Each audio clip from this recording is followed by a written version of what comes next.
স্পেনের দুই সেরা দল বার্সেলোনা ও রিয়াল মাদ্রিদের মধ্যে এল ক্লাসিকো মানেই চরম উত্তেজনা, আর এবার তার ব্যতিক্রম হলো না।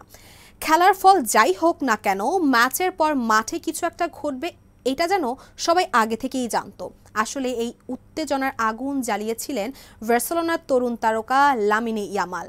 ম্যাচের শুরুর আগে থেকেই তিনি রিয়াল মাদ্রিদকে উদ্দেশ্য করে কিছু কড়া কথা বলেছিল, আর সেখানেই রিয়ালকে চোর ও ছিচকাদনি বলে মন্তব্য করা হয়।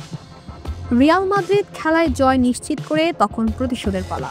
রিয়ালের তারকা খেলোয়াড় দানি কারভাহাল ও ভিনিসিয়াস জুনিয়রের হাতের ইশারায় ইয়ামালকে উদ্দেশ্য করে যেন বলতে চাইলেন, তুমি অনেক কথা বলেছ, এখন কথা বলো তো।